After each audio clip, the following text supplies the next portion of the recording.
nobody, I ain't got time. I ain't playing with you. If you got a problem, that is not an issue. We can cut ties, we can cut ties. Came up quick, got them clueless. Clueless. It ain't nothing really to it but to do it. Just do it. I feel like it's certain things you can't hide from. You know? Yeah, I call it fake. Yo, it's Mario Glover in the building with Game Made Me. We here with another one. This time we is at mine and Mila art studio, and we about to paint some canvases, some pictures, and get to know who Mila is. Everybody, this is Mila. Hi. So what was we was finishing up the colors? Okay. Yeah. So that one was gonna do too. The black one is right now. Yeah. So Mila, tell us a little bit about you.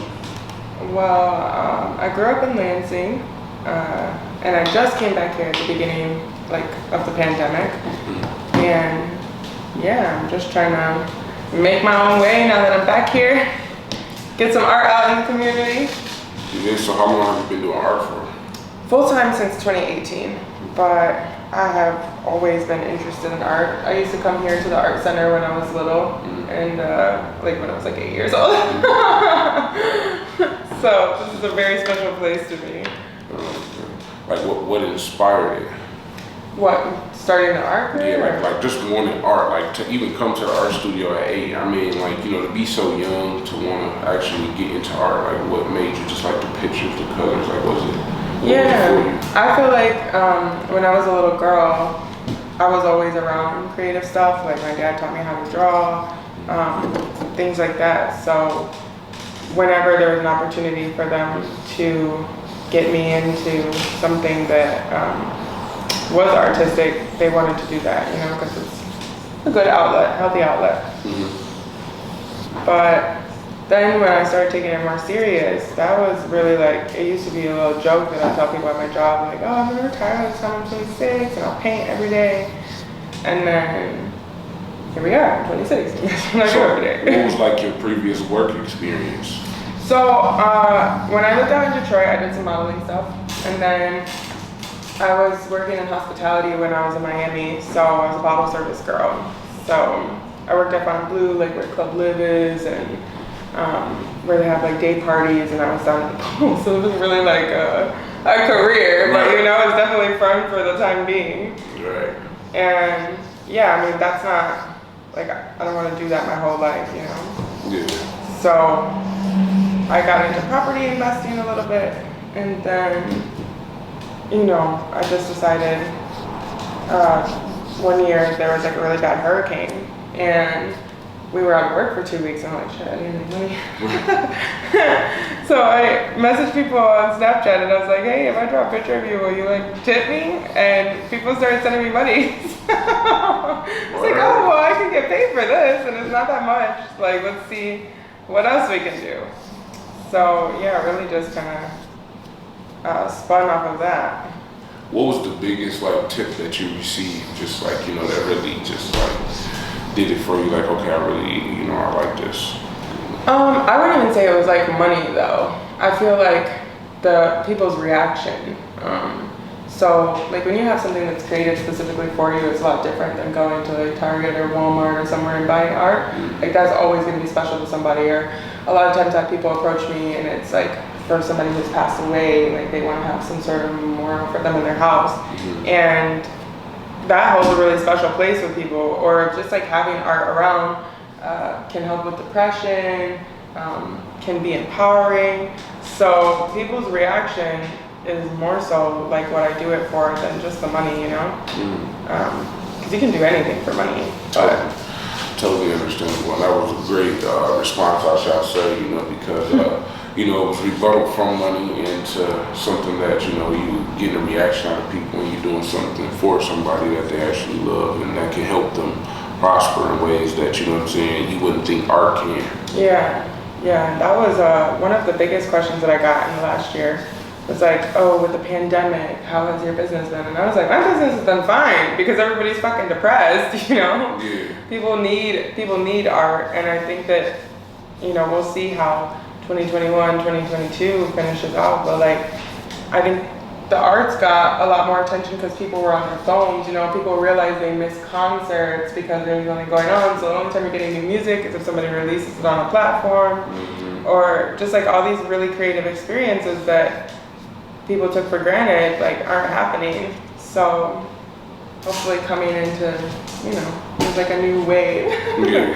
A movement going on. These Kobe's and you know, Baracks and Obamas and even Rosa Parks. That Rosa Parks is real nice. Like this, man. I'm so amazed by, you know what I'm saying, the fact that you actually did these and the art, man. There's so much different stuff in here, from magazines to everything. So talk to us about like some of your, like, you know, things you do in Detroit, like some of your sessions and art shows and achievements and different things like that. Yeah, so out in Detroit right now, I'm really just trying to get back into that community because I lived out in Novi for 2 years prior to going to Florida, and I spent a lot of time in the city and made a lot of friends out there. And they, you know, like Detroit is huge on creativity, like whether people get permission to do it or not, you know, they just feel like people are free out there. If they want to do something, they do it. And I met one of my friends, he has this company called Define Detroit. And so that's all about cultivating the creative community and bringing artists together, like of all walks, you know, whether it's fashion, whether it's music, or, you know, like me, visual arts. So the times I'm out there, a lot of times I'm linking up with them and their events. Like last week we went to this poetry night thing, and I don't know poetry, but I thought it'd be cool to go try. But that was a super dope event because you have like these really, really talented poets, and then you have people who are just interested in poetry, and they ran it kind of like an open mic. So even some people came and rapped, and then they did this thing where they gave like a 5-word prompt. So you gave like 5 words, and they're like, everybody write a poem within 10 minutes. And we all went around in a circle and read them, and it was like, people really have bars. Like off of these 5 words, like when it was birthday, hibernation, I can't remember the other words. It was just completely random, and that was really cool too, to see how creative people can get with wordplay. Because I like music, and I appreciate artists who have really good wordplay. So that's what I've been doing out in Detroit. But accomplishments, the Trayvon Martin piece that I painted was probably the most recent like award that I've gotten, and that was for the MLK Commission. It's in mid-Michigan. MLK Commission. Yeah, so Martin Luther King Commission. And them and Delta Dental every year do a competition just after Black History Month. And this year, their submissions needed to be around like out of a mountain of despair, a stone of hope. So I submitted with a piece that basically I'm talking about like what I do. I'm just an artist, right? But these pieces are about reprogramming what people think being Black is, or what being Black feels like, right? A lot of times when we're in the media or we're in art, it was like traumatizing, you're a victim or you're a villain. And I don't want that narrative. I don't want to, every time like, you know, I'm all with my friends walking down the street or something, I have to worry about like what people's perception is of them or of us. And so I was saying like, if I can start by creating artwork that is different from that social norm, and people start interpreting that and seeing it more often, then hopefully like that will transcend into people's actual perspectives. Correct. You know? So like, do you get any backlash like being like, you know, not fully Black? I definitely have had that, and it's unfortunate because, you know, people want to argue about the fact, but like as a biracial person, when you're in predominantly white spaces or all white spaces, you are the Black person. And when you're in predominantly Black spaces or all Black spaces, you are the white person. But to like everybody as a whole, you are always Black. Like I will never go somewhere and be considered completely white. Like I can't, but I can go somewhere and be considered completely Black. So yeah, I've only had one issue with that, and I think it was I'm not really sure what it was about. I don't think it really had anything to do with me, but more so maybe the people felt like I wasn't the right person to be trying to spark change in the community. Because I wanted to work with this one business who had some unfortunate events happen last year, and I was trying to get some of the other business owners to embrace that and just say like, you know, if we're worried about murders happening in our community or we're worried about this and that, we need to be in those spaces because then people who are doing those things are not going to feel comfortable there, you know? Right. And I know, like, they got where I was coming from, so they were just like, well, we don't want anybody getting murdered on our watch reel. And I'm like, that's not, you know? Like, Lansing is not ridden with, like, all these gangs and stuff. It's not New York or Chicago or whatever. I feel like the stuff that happens here is quite different. Most people who have beef with each other, like, know they have beef. Correct. You know, it's not like it's not a lot of accidents happening, if for better or for worse. And you can correct me if I'm wrong. So, like, have you had any, like, awards or have any of your paintings got, like, selected by, like, you know, somebody, like, big time or famous, or somebody inquired about your work or something? I wouldn't say, when I say big time, I mean somebody that's very important. Like, you know, anybody from the city of Lansing, city of Detroit, you know, different things like that has required your art, or you receive some form of, like, you know, Feedback or something. yeah, or like best, you know what I'm saying, like best award for this art piece or something like that. You know, have you ever got any awards or anything due to art? Well, so the Trayvon Martin one, that's the one that got an award from this collection. When I did my first art show, that was sponsored by one of my friends who used to play in the NFL. He played for the Titans and the Browns for like 11 years. So he came onto that project and he ended up getting one of the pieces that we donated the funds to an art center that was down in Tampa. Well, in St. Petersburg technically. But yeah, I don't know, I think this year when I go to Miami for Art Basel, and hopefully they'll really do Art Basel this year, it would be nice to make connections like that with people, I guess, in higher places or that are more accomplished or well known. Mm-hmm. But I'm also okay with, like, not necessarily working with, like, big name people. Because there's a lot of people who do big shit that don't nobody know what their name is. Yeah, like just a small recap, man. We're talking about how was it when she first started money-wise trying to make it and live. And she said it wasn't easy at all. It wasn't an easy task. So, Yeah. and at the end of the day, you know, it took her some years, you know what I'm saying, to actually get to where she's making a living and actually enjoying what she do and stuff like that, and able to survive off of it. So, shout out to Mila for that, man. Yeah. So, Mila, how did the game end? Okay, so here, now we get to this question. Okay, so we're talking about art. Becoming an artist, you know, being in the studio that you came to when you was little, like, you know, how did it make you to, like, the person you are today?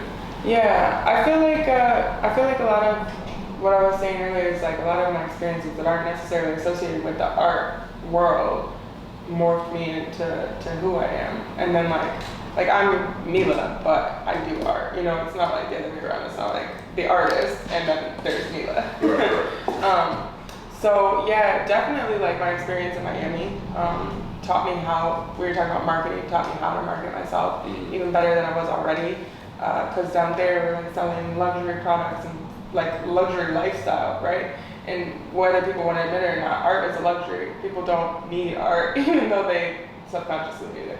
But that's not something that somebody who is, you know, living check to check isn't necessarily going to be pressed to buy, but somebody who has, you know, an abundance of money, like invest in art. That happens a lot of the time, or, you know, has the time to even think about that.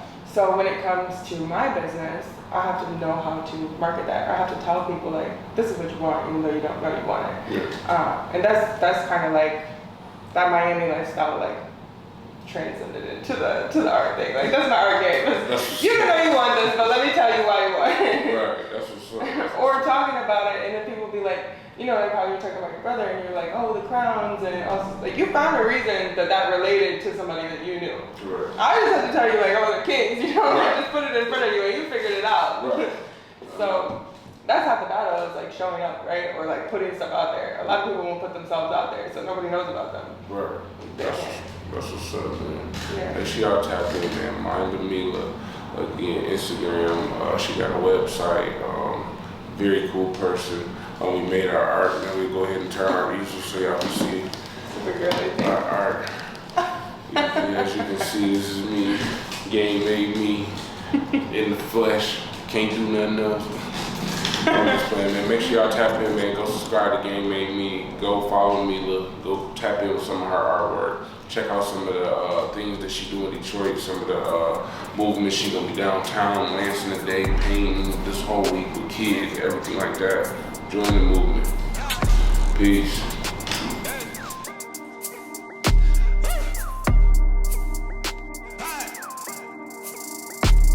I got a tough hide. I ain't playing with nobody, I ain't got time. I ain't playing with you. If you got a problem, that is not an issue. We can cut ties, we can cut ties. Came up quick, got them clueless. Clueless. It ain't nothing really to it but to do it. Just do it. I feel like it's certain things you can't hide from.